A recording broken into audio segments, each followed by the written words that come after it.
the UAE strongly condemns the Texas school shooting that took place this week. Yeah, that was extremely terrifying. So the state of Texas has been absolutely devastated since the school shooting in Uvalde. The school shooter was 18 years old and he opened fire at Robb Elementary School. The school has students from the ages of 7 and 10, and the shooter was killed by law enforcement, according to officials. So there were 19 children and 2 adults that have tragically passed away during this incident, but there were also many that were wounded.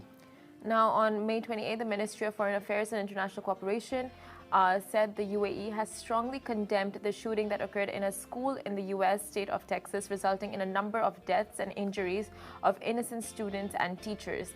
Now, the ministry affirmed that the UAE's strong condemnation of these criminal acts and its permanent rejection of all forms of violence and terrorism. And the UAE expresses its sincere condolences to the US government and the families of the victims and wishes speedy recovery to the injured. This has sparked such a debate online about gun violence, not sparked, like re-sparked.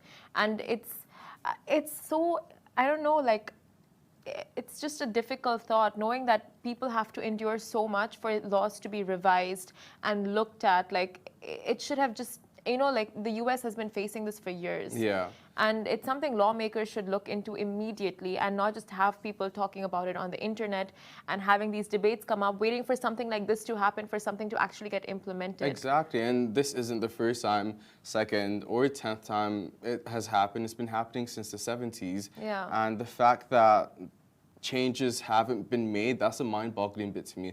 Obviously, it aligns with their, like, owning guns aligns with their amendments as American citizens. Protection, but yeah. Exactly, and everyone wants to feel protected, but I still think that precautions need to take place. For sure. I mean, it was a teen who went and opened fire at these schools, and you're risking the lives of small children. And like, to hear the stories, they're so tragic.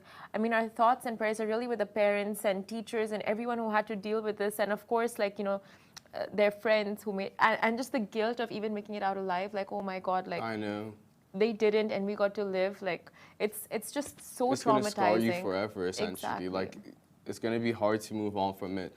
And the scary part about it being an 18-year-old is, you know, an 18-year-old that's targeting kids too. Yeah. Obviously, there's mental health aspects that also need to be considered as to why someone would do that. But also, that being said, it's hard to know how to move forward and how to assess people that do need the support. Yeah, I mean, it's so many factors that come into play here. But of course, like, you want to start again from the basics and just ensure that in the law perspective, everything is, like, you know, it's in the correct order, like starting with gun enforcement and ensuring that the age limit for that is at least, you know, at a proper point, like maybe 30 plus or something of the sort. But we'll move on.